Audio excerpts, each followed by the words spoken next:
Welcome to question answer channel. Class 9 English से एक poem है जिसका नाम है ऑन किलिंग अ ट्री। आज हम करेंगे इसके एमसीक्यू क्वेश्चंस, तो जल्दी से वीडियो को लाइक कर दो। आई होप चिल्ड्रन आपने वीडियो को लाइक कर दिया है और अभी तक चैनल को सब्सक्राइब नहीं किया तो सब्सक्राइब कर दो सो दैट आपको हमारे सारे अपडेट्स मिलते रहे। क्वेश्चन नंबर 1 देखिए, what does the tree symbolise in this poem. इस पोयम में ट्री जो है क्या सिंबलाइज करता है? डीप रूटेड ईवल, मतलब रूट होती है उसके अंदर और वो डीप का मतलब गहरी होती है और मतलब किसी भी ट्री को मारना आसान नहीं है। Next, what helps the tree to grow. जो ट्री ग्रो होता है अर्थ की हेल्प से, ठीक है। अर्थ ही उसको क्या प्रोवाइड करती है? वाटर प्रोवाइड करती है। अर्थ ही उसको न्यूट्रिएंट प्रोवाइड करती है, सॉइल देती है, सब कुछ तो earth. Next question, where does the strength of the tree lie. जो ट्री है उसकी सारी की सारी स्ट्रेंथ, ताकत कहां होती है? उसकी रूट्स में, जड़ों में। What killed the tree. और फाइनली जब ट्री मरता है तो किस वजह से मरता है? स्कॉर्चिंग एंड चॉपिंग की वजह से। मतलब जब वो उसकी जड़ से उसको काट दिया जाएगा, उसकी जो जड़ है वो पूरी, तो स्कॉर्चिंग एंड चॉपिंग का मतलब है जब वो धूप में पड़ी पड़ी और ज्यादा मतलब सूख जाएगी, पूरी तरह से वो विदर्ड हो जाएगी, तो फाइनली वो ट्री मरेगा। The strength of the tree is exposed, what these words convey. तो जो हमको पता चलता है किसी भी ट्री में कितनी ताकत है, जब roots of the tree taken out of the earth, जब उसको रूट के सहित मतलब जड़ तक उसको निकाला जाता है, उसकी जड़ को निकाला जाता है, तब पता चलता है कोई ट्री कितना पावरफुल है। What is the message of this poem. Message है don't cut trees and save them. Message है हमको ट्रीज को नहीं काटना चाहिए, उनको बचाना चाहिए। What does this poem speak. ये पोएम क्या बताती है? Merciless, thoughtless and careless behaviour of human towards trees. कि जो ट्रीज हमको इतना कुछ देते हैं और हम इंसान उनकी इंपॉर्टेंस को नहीं समझते और मर्सीलेसली उनको काट देते हैं। How do the trees die. किस तरह से ट्रीज मर जाते हैं? when their roots are uprooted, जब उनको रूट से उनको उखाड़ लिया जाता है, जड़ से। What is the rhyming scheme of this poem? इसकी कोई राइमिंग स्कीम नहीं है, पूरी पोएम फ्री वर्स में है। Next, what does the poet equate killing the trees with? Trees को मारना बिल्कुल ऐसा है जैसे कि आप किसी ह्यूमन बींग्स को मार रहे हो, क्योंकि ट्रीज में भी जान होती है। They are also living being. Who wrote the poem on killing a tree के पोएट कौन है? Gieve Patel. In the poem on killing a tree, what is not a simple jab of the knife?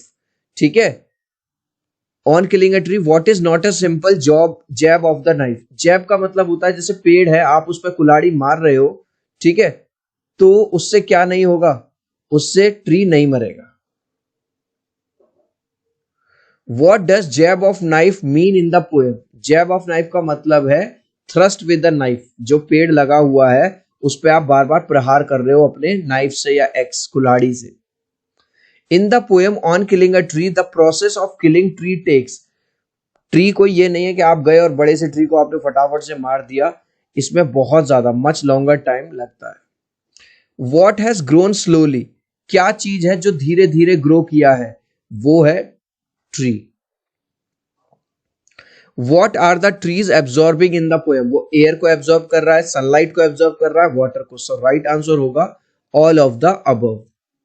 Upon its crest absorbing, whose crust. किसकी crust होती है? आप याद करो, आपने 3 लेयर पढ़ी थी, क्रस्ट, मेंटल, कोर, अर्थ की। तो ये क्रस्ट है अर्थ की। What does leprous hide. अगर आपने बार्क देखी है ट्री की तो वो डिसकलर्ड होती है। हिंदी में बार्क को बोलते हैं क्या बोलते हैं पता नहीं, भूल गया हूं। And out of its leprous hide. Leprous hide किसके लिए यूज हुआ है? Whose leprous hide? ट्री की। हाँ, उसकी जो लेप्रस हाइड जो बार्क होती है, छाल बोला जाता है। What does sprouting leaves mean? Sprouting leaves का मतलब है जो न्यू ग्रोथ हो रही है लीव्स की, जो नई नई लीव्स आती हैं।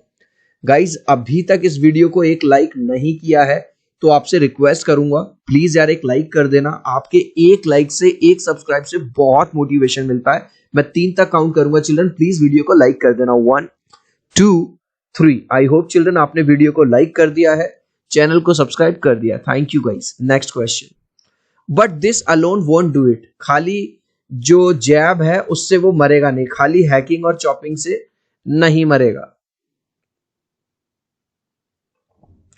What will heal after getting hacked. अगर आप उसको थोड़ा काट भी दोगे तो क्या हील हो जाएगा, दोबारा से जो ब्लीडिंग बार्क है वो दोबारा से हील हो जाएगी, सही हो जाएगी। What is the meaning of miniature Bhoj. Miniature का मतलब है tiny branches of the tree, जो छोटी छोटी ब्रांचेस निकल के आ रही है ट्री में से। Is hacking and chopping enough to kill a tree. क्या केवल हैकिंग और चॉपिंग से वो मर जाएगा? No. Twigs and small branches will reappear. जो ट्विग्स हैं, स्मॉल ब्रांचेस, वो दोबारा से उस पे आ जाएंगी। From where should the roots be pulled up. अगर आपको ट्री को सच में मारना है तो वो कहां से उसकी रूट्स को निकालना पड़ेगा? फ्रॉम द एंकरिंग अर्थ के अंदर जो रूट्स गई हुई है वहां से। आउट फ्रॉम द अर्थ के what is to be taken out. क्या निकालना पड़ेगा आपको? आपको निकालने पड़ेंगी उसकी roots. Next question, and the strength of the tree expose. जो स्ट्रेंथ है तब जाके वो ट्री की हमको पता चलती है। क्या स्ट्रेंथ है? By pulling out the root from the earth cave. जब उसकी रूट निकालेंगे। The source white and wet. What is white and wet? जब रूट्स निकलती है, क्योंकि वो जमीन के अंदर होती है तो थोड़ा सा व्हाइट व्हाइट सी दिखती है, और वेट होती है क्योंकि जमीन के अंदर नमी पानी होता है उस वजह से।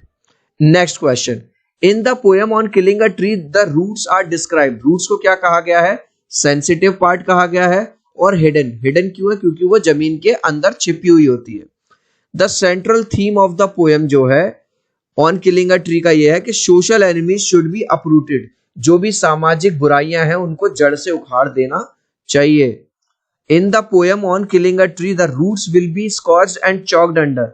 किसके वजह से वो सूख जाएंगी? सनलाइट की वजह से फाइनली सूख जाएगी। To pull out the root from the earth it needs to be. अगर आपको रूट को निकालना है तो अच्छे से रोप करना होगा, बड़े से ट्री को टाई करना होगा, तब वो निकलेगी। द टोन क्या है ऑन किलिंग अ ट्री की जो पोएट ने लिखा है? सटायरिक टोन। सटायरिंग का मतलब होता है व्यंग करना, ताना मारना। The source of the tree was hidden inside the earth. जो रूट है वो अर्थ के अंदर छिपी हुई है। कब से? ईयर, सालों से। To kill a tree you need much time. बहुत ज्यादा टाइम लगेगा आपको एक ट्री। इस लास्ट क्वेश्चन का आंसर आप मुझे दोगे कमेंट सेक्शन में, देखूंगा कितने बच्चे राइट आंसर देंगे। What helps a tree to grow. Tree को ग्रो करने में हेल्प क्या करता है? अर्थ, एयर, गार्डनर या नन। मैंने बताया भी था स्टार्टिंग में। आप चाहो तो अपने आंसर में कमेंट में ए, बी, सी या डी लिख देना, मैं समझ जाऊंगा। सो आई होप मेरा ये छोटा सा वीडियो आपको बहुत अच्छा लगा होगा। प्लीज वीडियो को लाइक कर देना, चैनल को सब्सक्राइब कर देना। अब हम मिलते हैं अगले वीडियो में। Bye bye.